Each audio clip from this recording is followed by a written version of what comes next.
Coucou, ça fait hyper longtemps que je t'ai pas tourné de vidéo. Pour moi, ça doit faire à peu près un mois. Je pense que toi t'as rien vu parce que j'avais plein de vidéos en avance, donc de toute façon ça continue toutes les semaines à sortir. Mais moi j'ai eu un problème avec ma caméra. Il y avait un problème de batterie, donc du coup je l'ai réglé et je crois que ça m'a fait du bien en fait de pas faire des vidéos pendant presque 2 mois ou un mois et demi. Je crois que je suis une rajouteuse, je crois que c'est un mois et demi. Et j'ai fait un jeûne aussi que je n'ai pas documenté parce que j'avais documenté mon jeûne de mai et finalement la vidéo n'est jamais sortie parce que j'ai la flemme de la monter parce que c'est hyper décousu, donc je l'ai pas non plus documenté quand je l'ai fait là en début octobre ou fin septembre. Je crois que c'était fin septembre que j'ai fait mon jeûne. Et si t'as envie de voir une youtubeuse qui documente son jeûne, je te conseille vivement d'aller voir, je vais te mettre le lien en barre d'infos, le jeûne d'Esther, qui est vraiment une super youtubeuse, qui est coach de vie, qui a une thèse en astrophysique, qui est une meuf hyper intelligente, qui fait plein de vidéos sur la motivation, la procrastination, l'alimentation, la vie. Et c'est vraiment chouette, je trouve qu'elle est très intelligente et qu'elle a vraiment une bonne réflexion. Et elle a fait un jeûne de 3 semaines, je crois, de 21 jours. Et elle l'a documenté et je n'ai pas encore regardé toutes les vidéos parce qu'elles ne sont pas toutes sorties. Mais les 2 premières vidéos que j'ai vues sont vraiment sympas, donc je te conseille d'aller regarder ces vidéos si ça t'intéresse. Et toujours le documentaire que je recommande si ça t'intéresse de faire un jeûne ou si juste t'as envie de savoir ce que c'est, le jeûne thérapeutique. C'est un documentaire Arte qui s'appelle Le jeûne, une nouvelle thérapie, point d'interrogation. Et ce documentaire est vraiment génial, je te conseille de le regarder. Parenthèse terminée, donc j'ai fait ce jeûne et ce jeûne a été émotionnellement très intense. Il a fait remonter beaucoup d'émotions qui étaient un petit peu restées cachées en fait en moi, dans mes tripes. Et le fait de faire ce jeûne, de rien faire, de juste être seule avec moi-même pendant une semaine où je suis restée en fait dans ma chambre à boire de l'eau. Et j'ai quasiment pas lu et je n'ai quasiment pas regardé de documentaires, comme ce que je peux avoir l'habitude de faire quand je suis toute seule chez moi. Ça m'a vraiment mis face à moi-même et tous les jeûnes n'ont pas été aussi émotionnels. Ça m'a fait prendre beaucoup de prise de conscience et je pense que j'ai envie de prendre et ça m'a donné envie de faire un peu un tournant dans ma vie, d'éliminer certaines amitiés, certains liens que j'avais encore qui étaient un peu toxiques et de réfléchir plus à mon rapport avec moi-même et avec mes amis. Alors je ne sais pas encore ce que ça va donner, mais je sens juste que c'est mon... Si tu veux, j'ai la sensation que c'est mon futur domaine de réflexion. Je pense que depuis 2016, j'étais très axée sur ma famille, sur la réflexion sur moi-même, ma famille, mon passé, mon enfance et mon adolescence. Ensuite, j'ai été un petit peu, mais très rapidement, axée sur mon travail depuis que je suis arrivée au Danemark, depuis un an. La chercheuse que j'ai envie d'être, le travail que j'ai envie de faire, la manière dont j'ai envie d'interagir avec mes collègues. Je pense que pendant un an, ça a été vraiment ma piste de réflexion principale. Et je pense que maintenant, j'ai envie de laisser un petit peu de côté ces sujets de réflexion et j'ai plus envie de réfléchir sur les amitiés que j'ai envie d'avoir, la famille de cœur que j'ai envie de construire, l'entourage que j'ai envie d'avoir. Donc voilà, je pense qu'on en parlera peut-être dans des vidéos. J'ai aussi pris conscience que j'en ai un peu marre de parler de moi-même, mais peut-être que ça va revenir. Mais je pense que j'ai été aussi dans une phase psychologique où, alors je l'ai pas documenté en vidéo parce que je n'avais pas encore pris cette habitude de faire des vidéos, mais avant, j'étais une personne qui... j'ai toujours aimé parler de moi, j'ai toujours vraiment aimé parler de moi, mais je pense qu'avant j'étais une personne qui était très très très mal dans sa peau et quand je parlais de moi, c'était souvent pour me dévaloriser, pour dire ce que j'aimais pas chez moi, pour être un peu méchante avec moi-même. ou pour me placer aussi dans le rôle de victime. C'était un rôle que j'aimais bien prendre, que j'aimais bien inconsciemment, mais c'est vrai que c'était rassurant pour moi d'être dans le rôle de la victime. Et j'ai fait tout un travail psychologique de remise en question, de développement personnel entre 2016 et 2018. Et je pense qu'entre 2018 et 2019, j'ai eu besoin de m'affirmer et de dire bah si, en fait je suis géniale, en fait je suis une magnifique personne, en fait je m'aime et j'aime ça et ça et ça et ça chez moi. Et je pense que tu l'as beaucoup vu dans mes vidéos. Et je suis heureuse d'avoir eu cette phase, c'était chouette. Ça m'a fait du bien, ça m'a re-narcissisée, ça m'a regonflé mon ego, ça m'a fait à nouveau me sentir...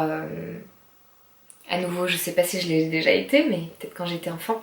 Mais en tout cas, voilà, ça m'a aidé à avoir le positif en moi. Et puis, rien à voir. Mais je crois que j'ai vraiment envie de devenir végane.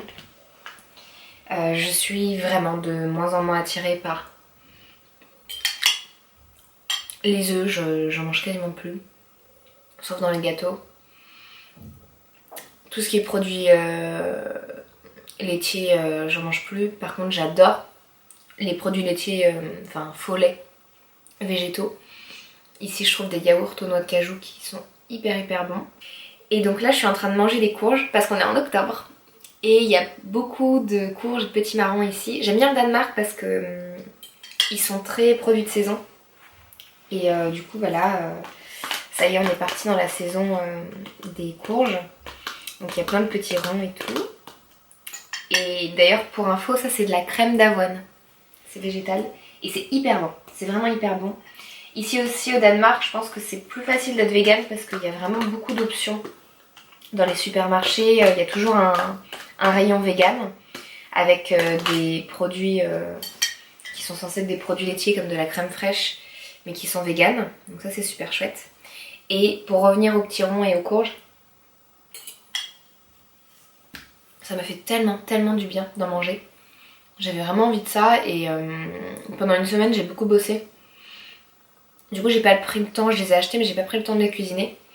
Et quand finalement je les ai mangés, j'ai vraiment senti que ça faisait du bien à mon corps. Que mon corps avait besoin de courges. Et je les mange avec la peau. En fait je les lave, je les coupe, j'enlève les graines à l'intérieur et je les mets dans une casserole avec de l'eau et je laisse bouillir.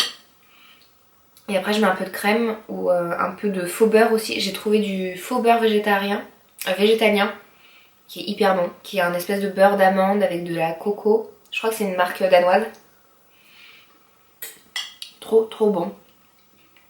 Franchement il est quasiment aussi bon que le vrai beurre. Et je pense que le beurre, c'était le dernier truc où je me disais je peux pas devenir végane à cause du beurre, parce que vraiment j'adore le beurre. Et en fait ça y est, je crois que je peux devenir végane parce que ce beurre est juste délicieux. Donc je suis assez contente. Donc comme le végétarisme, d'ailleurs parfois je mange de la viande encore, hein, donc c'est une transition lente. Mais comme le végétarisme, je pense que ça va être une transition lente vers le véganisme et peut-être que je ne serai jamais complètement végane. Ce n'est pas non plus mon objectif d'être complètement végane. Mais en tout cas, je pense que si je suis végane sur 90% de mes repas, je serai vraiment contente. Et végétarienne sur 99% de mes repas, je serai vraiment contente. Ça va se faire plutôt naturellement, je sens que mon corps naturellement est de plus en plus attiré vers des produits végétaux et plus du tout des produits d'origine animale. Donc voilà. Et là je suis un peu fatiguée parce qu'en fait je crois que j'ai trop travaillé. Je crois qu'émotionnellement j'étais pas très bien. Et j'ai pris conscience grâce à Esther justement, qui lors de son jeûne a eu cette prise de conscience, et quand elle l'a dit je me suis dit ah mais ouais mais en fait c'est moi aussi. Je crois qu'une manière, comme Esther, une manière de décompenser pour moi,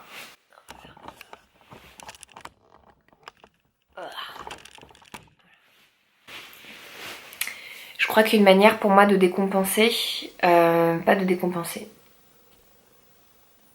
de couper mes émotions, de pas réfléchir, de pas être focalisée sur mes émotions et de me divertir en fait, de détourner mon attention de mes émotions que j'ai pas envie d'écouter, que j'ai pas envie de sentir. C'est clairement la nourriture, mais j'essaie d'arrêter ça parce que ça me rend malade, et le travail.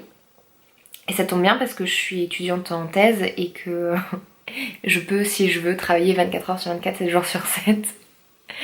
Ce que je ne fais pas bien évidemment, mais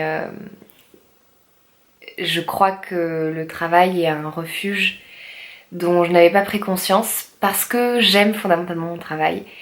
Et je crois que j'ai confondu par moments passion et refuge. Et là j'ai fait mon jeûne qui m'a quand même pas mal fatiguée. J'ai fait une mauvaise reprise de jeûne. Clairement, j'ai mal mangé après le jeûne, je l'ai senti au niveau de mes intestins, c'est pas très bien passé. Et du coup, je pense que ça m'a fatiguée, même si ça m'a quand même fait du bien, surtout émotionnellement. Et puis après, il s'est passé un truc, la semaine de mon jeûne, qui m'a un peu retournée. Il s'est passé 2 trucs. Un avec ma famille et un avec mes amis, qui m'ont quand même fait pas mal me questionner. Qui m'ont fait prendre quelques décisions et couper certains liens. Et du coup, je pense que pour pas trop y réfléchir, je me suis un peu tournée vers le travail. Mais j'étais fatiguée, je me suis pas vraiment écoutée. Et si tu veux, j'ai bossé j'ai bossé non-stop le week-end. Et pendant 2 semaines, j'ai bossé non-stop. Donc, une semaine, c'est 5 jours. Plus le week-end 7, plus encore 5 jours, 7, 8, 9, 10, 11, 12. J'ai bossé non-stop pendant 12 jours. Et quand je dis bosser, j'avais vachement d'énergie physique grâce au jeûne. Donc, et en plus, je faisais 1 heure de yoga tous les matins. Donc en gros, je crois que j'ai dormi entre 5 et 7 heures par nuit.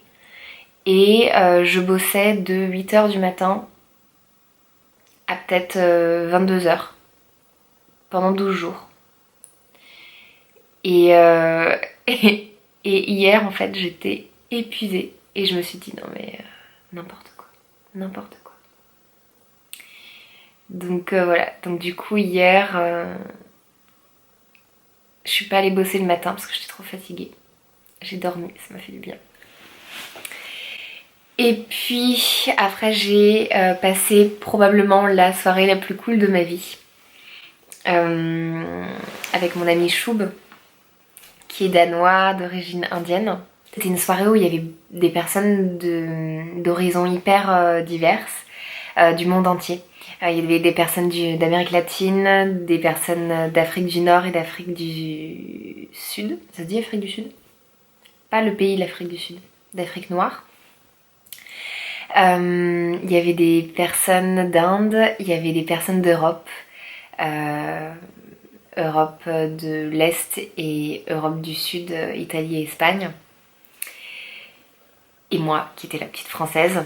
Tiens d'ailleurs, parenthèse, c'est fou comme les gens aiment l'accent français et aiment les Français. Je suis toujours étonnée en fait. Parce que je pense qu'en France, on se charrie pas mal sur l'accent français. Et en fait, les Danois adorent l'accent français. Je comprends pas. Je comprends pas pourquoi. Et du coup c'est cool, ça me met en confiance pour parler anglais parce que tout le monde me dit que j'ai un accent mignon, je suis contente. Et il y avait beaucoup d'artistes, j'ai rencontré un poète, son métier c'est d'écrire des poésies. Et il est payé pour ça, par le gouvernement. Je trouve ça génial, vraiment génial, j'ai eu une super conversation avec lui. C'était hyper intéressant. Des vidéastes aussi qui font des projets artistiques en vidéo, des anthropologues qui aiment décortiquer du coup les sociétés humaines, des sociologues, et il y avait des gens aussi dans le social. Il y avait 2-3 femmes qui étaient en formation pour être dans le social Donc des gens vraiment intéressants, très tournés sur l'humain. Donc on a eu pas mal de réflexions sur... je pense qu'à la fois les artistes et à la fois les anthropologues et les sociologues sont des personnes qui aiment étudier les humains. Donc c'était vraiment intéressant d'avoir ce genre de conversation de soirée dans la cuisine avec eux. Et donc j'ai passé toute ma première partie de soirée à discuter dans la cuisine avec plein de personnes. Des discussions hyper intéressantes. Après, je suis allée danser parce qu'il y avait un DJ. Ouais, il y avait un DJ dans la maison, mais un vrai DJ, avec le vrai DJ set, avec tout l'équipement. C'était un truc de dingue. Et après, j'ai fini ma soirée dans le jardin. Il faisait un peu froid, mais avec les fumeurs. Et on a un peu discuté et j'ai découvert une femme, je ne sais plus comment elle s'appelle, mais je l'ai sur Facebook, qui est italienne et on a bien discuté, c'était vraiment sympa. Sur justement comment on vivait notre intégration. Elle, ça fait 6 mois qu'elle est là, moi ça fait 1 an qu'on est au Danemark. Et du coup on a discuté un peu de comment c'est l'intégration, c'était vraiment sympa. Je t'en dis pas plus, mais c'est pas encore très clair dans ma tête, puis je suis fatiguée. Je suis désolée, cette vidéo est un peu en vrac. Et je crois que je suis fatiguée, j'ai du mal à mettre mes idées en place. Et après, aujourd'hui, j'ai dormi quasiment toute la journée. Je me suis bougée à 14h pour aller manger avec ma pote Catherine. On a eu une discussion hyper intéressante sur les trans et les féministes et la place de victime qu'ils ou elles prennent. Et c'est une bonne réflexion et j'ai envie de t'en faire une vidéo dans ma playlist féministe que j'ai pas commencé d'ailleurs. Je t'ai juste fait l'intro, mais il faudrait peut-être que je fasse ça à un moment. Et sinon aussi j'ai fait des petites citrouilles. Alors là j'ai une grosse citrouille pour Halloween, j'adore Halloween. Et donc j'ai une grosse citrouille que je vais couper, que je vais vider et je vais lui faire des trous pour faire des yeux et de la bouche.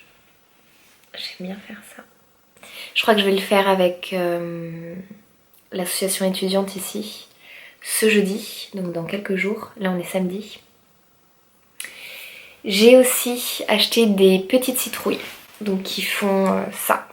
2 que j'ai mis dans mon bureau, parce qu'on est une dizaine d'employés, d'étudiants, pour mes collègues et moi, et une que j'ai mis dans le bureau de mon boss. Et j'ai dessiné dessus des yeux et j'ai fait des citrouilles rieuses. Et je vais faire aussi 2 autres petites citrouilles pour 2 autres de mes collègues qui sont dans 2 autres bureaux. Et en fait je voulais des petites citrouilles comme ça orange et je les ai pas trouvées. Elles étaient que en blanc. Du coup ce week-end, demain dimanche, je vais les peindre. Le jeûne aussi, ça m'a donné envie de refaire de l'art. Et puis j'ai une amie Astrid qui arrête pas de publier sur Facebook des dessins, des peintures qu'elle fait. Et je les trouve vraiment sympa. Et ça m'a donné envie de faire de l'art. Ça m'a donné envie de peindre. Donc du coup j'ai demandé à ma mère qu'elle m'envoie ma peinture qui était restée à Paris. Elle m'a aussi envoyé mes pastels. Ça en met partout, c'est des pastels sèches. Mais je crois que j'ai envie de jouer avec la couleur. Donc peut-être que je te ferai des vidéos où je te montre ce que je fais en art. C'est de l'art de bébé, hein. Moi je suis nulle en art. Mais ça me fait du bien, ça me fait vraiment du bien. J'ai acheté cette citrouille aussi, que je trouve rigolote. On dirait un peu, si tu regardes Game of Thrones, je trouve qu'on dirait un peu la tête du maître de la nuit. Et je pense que je vais la peindre aussi. Mais je sais pas encore de quelle couleur. Je sais pas comment je vais faire ça. Je vais aussi, juste après, te faire une vidéo avec ça. C'est des trucs que les Danois font pour Noël. Hop. Parce que là, on est le 20 octobre. Donc je me prépare pour Halloween, mais je me prépare aussi pour Noël. Parce que les Danois fêtent un peu Halloween, mais c'est surtout pour les enfants. Par contre, ils sont fanas de Christmas, de Noël. Et en fait, à mon bureau, ce qu'ils font, et apparemment c'est assez commun sur le lieu de travail, c'est qu'en fait, on va piocher, on va écrire nos noms, tous nos noms. On va tous écrire nos noms sur des petits papiers. Et donc je vais piocher le nom d'un de mes collègues. et je serai le petit troll de ce collègue. Et en fait, être le troll, ça veut dire que pendant une semaine, je vais devoir lui faire des petites farces, des petites blagues, ou lui mettre des petits cadeaux en secret. Et cette personne doit deviner qui je suis, qui est son petit troll. Si cette personne devine qui est son petit troll, ça veut dire que moi je me suis fait pincer et donc du coup je crois que je lui dois un gâteau ou un petit cadeau. Et si elle ne, ou il ne découvre pas qui je suis, cette personne me doit un petit cadeau. Je crois que c'est un truc comme ça. Et je trouve ça super mignon et j'aime bien. Et voilà, les Danois ont plein de petites activités mignonnes autour de Noël et je trouve ça vraiment sympa. Et donc du coup j'ai acheté ces trucs que je vais te montrer ce que c'est dans une autre vidéo où je vais te parler, je vais te faire une vidéo où je vais te parler de ça et des prénoms danois qu'il y a au Danemark. Donc à mon avis cette vidéo va sortir à peu près en même temps que l'autre vidéo, donc tu pourras la regarder bientôt. Et du coup je vais préparer en fait plein de petits cœurs et plein de petites étoiles en avance. Et quand je serai le petit troll d'un de mes collègues, je lui en mettrai tous les jours sur son bureau des petits cœurs et des petites étoiles. Je parlais avec un mec et j'ai trouvé ça incroyable à quel point en fait je peux être diamétralement opposée d'un autre être humain en fait. Ça me fait toujours... Je crois qu'avant je n'avais pas conscience à quel point tous les humains à quel point les humains pouvaient être hyper différents les uns des autres et avoir des points de vue et des perceptions hyper différentes, et à chaque fois en fait que je me rends compte à quel point on est tous ultra différents, ça me fait toujours halluciner. Et j'ai discuté avec... C'est tout con, hein, tu vois, c'est tout pété ce que je vais te dire. Mais j'ai discuté avec un mec qui m'a dit que lui en fait il ne mangeait pas par plaisir. Et quand il mangeait, c'était juste pour se nourrir. Et en fait, il s'en foutait complètement du goût que la nourriture avait, tant qu'en fait ça le remplissait au niveau de son bidou. Et tant qu'il se sentait nourri au niveau de l'apport de fibres, de protéines, qu'il savait que, voilà, avec son mental en fait, qu'il savait que ça était nourrissant, mais en fait il s'en foutait du goût. Et que parfois il mangeait des trucs, ça n'avait pas de goût et ça lui allait complètement. Et j'ai trouvé ça hallucinant, j'ai vraiment halluciné. Parce que je sais que moi j'ai un rapport hyper émotionnel, mais aussi passionnel avec la nourriture. Moi j'ai besoin que ça a du goût, j'ai besoin d'avoir une intensité de goût et de saveur à chacun de mes repas en fait. Je peux pas manger un truc que je trouve fade, que je trouve pas bon. J'ai besoin que l'alliance des goûts et des textures soit bien, et j'ai vraiment du mal à juste manger des petites pâtes à l'eau avec juste même du beurre, tu vois, même si le beurre c'est bon, c'est un truc que j'arrive pas à le faire. J'ai besoin qu'il y ait plein de trucs, j'ai besoin de... Il y a encore les pâtes, ça me convient plus trop, mais maintenant je mange beaucoup de légumes et voilà, j'ai besoin qu'il y ait un mélange de plein de saveurs. Et ça m'a fait halluciner que lui il me dise oh non, non, non.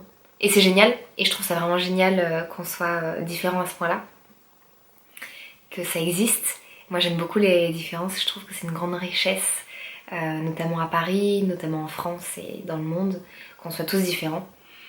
Même si c'est pas facile parfois de cohabiter avec des gens qui sont différents. Et ça met des challenges, mais je trouve ça génial. Mais bref, je pars trop loin pour juste une histoire de bouffe, mais ça m'a vraiment fait halluciner.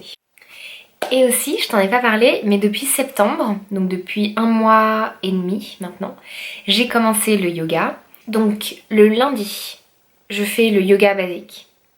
Attends, comment je commence mon histoire? Attends, je recommence. J'avais envie de faire du yoga depuis hyper longtemps. Mais j'en ai jamais fait à Paris parce que déjà c'était, je trouve, hyper cher. Et j'avais vraiment envie de faire du vrai yoga, entre guillemets. Enfin, c'est pas entre guillemets d'ailleurs, c'est vraiment du vrai yoga, mais je suis pas sûre que ce que je fasse ça soit du vrai yoga. Mais comme j'imaginais, le yoga c'était vraiment avec un professeur indien qui avait été formé en Inde, avec toute la spiritualité, avec toute la philosophie qu'il y a dans le yoga. Et je pense que je te ferai une vidéo pour t'expliquer ce que c'est vraiment le yoga et que c'est pas juste de la gymnastique en fait. Et puis finalement je me suis jamais inscrite à Paris parce que trop cher. Parce que j'arrivais pas à trouver des gens où j'avais l'impression que c'était vraiment l'essence du yoga. parce que j'ai l'impression que c'est quand même pas mal à la mode, donc j'ai souvent l'impression que c'est un truc hyper commercial. En fait j'ai l'impression que soit c'est des écoles où ils sont vraiment là pour faire du business, où c'est hyper commercial, où c'est vraiment presque de la gymnastique en fait. Soit j'ai l'impression que c'est des gens qui sont un peu voilà, dans cette attitude zen, cool, c'est des blancs, un peu bobos, qui s'approprient les codes des spiritualités orientales. Et je pense que je fais partie de ces gens, hein, donc bon, je suis critique mais un peu hypocrite aussi. Mais qui ne sont pas toujours vraiment si zen que ça, alors qu'ils se prétendent être hyper zen. Et bon, voilà le truc un peu faux. Et je n'avais pas envie de donner de l'argent non plus à ce genre d'organisation, donc du coup ça m'a jamais trop motivée. Voilà, je me suis pas motivée pour en faire. Et puis depuis que je suis au Danemark depuis 1 an, je me suis dit vraiment là il faut que j'en fasse. Maintenant j'ai de l'argent, je suis plutôt stable en thèse. Et ça va m'apporter aussi un bon équilibre pour prendre soin de moi, pour aussi faire un petit peu de sport et pour faire circuler mes énergies. Du coup, j'ai trouvé une école de yoga qui est du yoga ésotérique. Donc quand ils disent ésotérique, en fait c'est le yoga avec l'enseignement qui a été transmis par les yogis avec beaucoup de théorie. Et du coup les cours, généralement on a 1 heure de pratique et 1 heure de théorie. Donc c'est quand même bien axé sur l'enseignement aussi des anciens textes.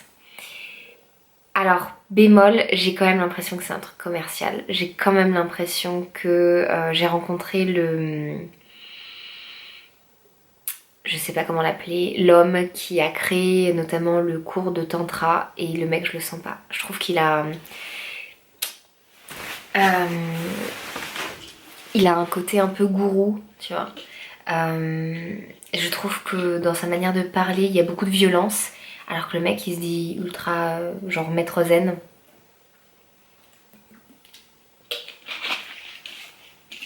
Du coup je le sens pas trop. Mais bon, je me suis inscrite pour 3 mois, donc je vais aller au bout des 3 mois jusqu'en décembre et on verra après ce que je ferai. Et j'ai mon amie Choub qui a fait la soirée là d'hier, qui a une amie qui est prof de yoga. Donc je vais peut-être voir avec elle, je vais faire une méditation avec Choub et elle dans 1 mois je crois. Donc je verrai comment je sens et je verrai si je fais pas du yoga avec elle. Mais en tout cas, ce que j'aime bien dans mon école de yoga actuelle, c'est que donc le lundi je fais du yoga. Et en fait, on fait une séance sur une posture, donc un asana. Et en fait, chaque asana, on a de la théorie autour de cet asana sur quelles sont les émotions que ça permet de stimuler ou de purifier ou de canaliser. Et quel est justement le chakra ou les chakras, parfois il y en a plusieurs selon les positions, mais souvent pour l'instant on commence basique, donc c'est un chakra, une position. Et quels sont les chakras du coup qui sont ouverts quand on fait cette position. Et par exemple je trouve que ça peut être super sympa parce que comme ma prof nous l'a vendu, c'est qu'en fait si par exemple je me sens émotionnellement que j'ai un problème au niveau de par exemple de prendre des décisions, de ma volonté, que j'ai un manque de volonté, mais en fait je peux faire une position, une posture qui apparemment réveille le chakra qui est le chakra orange, je sais plus comment il s'appelle, mais qui est lié à la volonté, et du coup en fait je peux stimuler ma volonté. Pareil, si je sens que je suis dans la haine, je peux faire une position qui stimule mon chakra du cœur et du coup être plus dans l'amour. Et donc j'aime bien cette vision des choses et j'aime bien me dire que je vais pouvoir utiliser comme ça des postures pour essayer de gérer un peu plus mon état émotionnel, parce que je pense que si tu regardes mes vidéos, tu le sais, j'en parle souvent. Moi j'ai un problème qui est pas vraiment un problème, mais je suis très très émotive Et du coup, parfois je pars très très haut ou très très bas dans certaines de mes émotions et c'est toujours intéressant pour moi d'avoir des outils pour arriver à un peu canaliser, j'avais envie de dire gérer, mais j'aime pas cette notion de gérer les émotions ou dompter, tu vois, je pense qu'une émotion ça se dompte pas, ça se gère pas, mais par contre ça s'écoute et ça... J'essaye toujours de trouver une balance, j'essaye toujours de trouver un peu la voie de l'équilibre du milieu avec mes émotions. Ça s'harmonise, voilà, j'essaie d'harmoniser mes émotions et de les écouter. Et du coup, la philosophie, la spiritualité orientale m'aide beaucoup. Donc yoga, la spiritualité et la philosophie taoïste aussi est vraiment chouette. Avec toutes les notions de yin et de yang, j'aime beaucoup, ça me parle beaucoup. Le mercredi, je fais du yoga du tantra ésotérique. Donc en fait, donc là j'ai commencé depuis un mois, donc c'est pas encore hyper clair toute la théorie et je peux pas, voilà, je suis encore un bébé dans ce domaine-là. Et peut-être que je ne serai jamais une experte, c'est bien possible. Mais d'après ce que j'ai compris, le tantra, ce n'est pas que le sexe. On va parler de sexualité, mais ce n'est pas que la sexualité. C'est en fait plus comment être ouvert aux autres, comment interagir avec les autres, comment être en connexion avec les autres. Et le yoga, c'est plutôt comment c'est plutôt tourné vers soi et comment être dans la discipline avec soi-même et en harmonie avec soi-même. Et le tantra, c'est plus comment être en harmonie avec les autres. Et du coup, c'est assez sympa parce que, effectivement, le lundi, on a un petit groupe et du coup, on est plus concentré sur nous. Et le mercredi, on est plus concentré sur un peu la petite communauté du coup qui est en train de se créer, des participants du groupe. Et pour l'instant, ça fait un mois, on n'a quasiment pas parlé de sexe. On a juste parlé du fait que c'était possible pour un homme de ne pas éjaculer, mais d'avoir un orgasme sans éjaculation. Donc je savais pas que c'était... J'en avais vite fait entendu parler, mais je trouve ça hyper intéressant et j'ai hâte de savoir comment un homme peut faire. Et j'ai hâte de savoir comment je peux évoluer dans ma sexualité, même si je suis plutôt contente maintenant de ma sexualité. Et puis aussi on fait des exercices pour sentir les énergies des autres et on a fait des trucs qui étaient hyper intéressants où j'ai vraiment senti notamment mon énergie à moi. C'était assez impressionnant. Voilà, je suis vraiment contente. Et rien à voir, mais ça fait partie aussi de mes nouvelles activités. Le vendredi, maintenant, je fais partie d'une fanfare qui s'appelle une Murga, ou une Murga, je crois, qui est une fanfare d'Argentine. Et en gros, les hommes jouent des percussions et du tambour et les femmes, on met l'ambiance et on danse. Et du coup, ça me remplit de joie de me dire que je vais faire ça. Donc je pense qu'on va passer tout l'hiver à s'entraîner. Et à partir de mai, juin, juillet, je pense qu'on va se produire dans la rue. Je sais notamment qu'ils se sont produits l'année dernière à la Gay Pride. Et moi je les ai découverts en fait dans un festival d'Amérique latine. Et ils ont fait une annonce en disant qu'ils recrutaient des gens si on était intéressés. Et du coup moi je me suis dit tout de suite dans ma tête, mais ouais, j'ai trop envie de faire ça, c'est trop le truc que j'ai envie de faire. Ça m'avait déjà titillé un peu l'esprit quand je regardais les vidéos de la youtubeuse Laetitia de la chaîne Le Corps, la Maison et l'Esprit, qui est partie depuis 2 ans au Brésil et qui fait partie un peu des fanfares comme ça de rue. Et je me suis vraiment dit mais ça a l'air trop cool et j'ai trop envie de faire partie d'une fanfare moi aussi. Bon, moi je suis pas au Brésil, je suis au Danemark, donc je m'étais dit que c'était un peu fichu. Mais en fin de compte, non, il y a une fanfare aussi au Danemark. Donc du coup je suis hyper contente et je suis hyper contente d'y participer et je pense que je t'en parlerai, je pense que je te ferai des vidéos pour te montrer ce que ça donne. La caméra a coupé parce qu'il faisait trop chaud. Donc je m'arrête là. Je t'embrasse fort et je te dis à bientôt pour d'autres vidéos.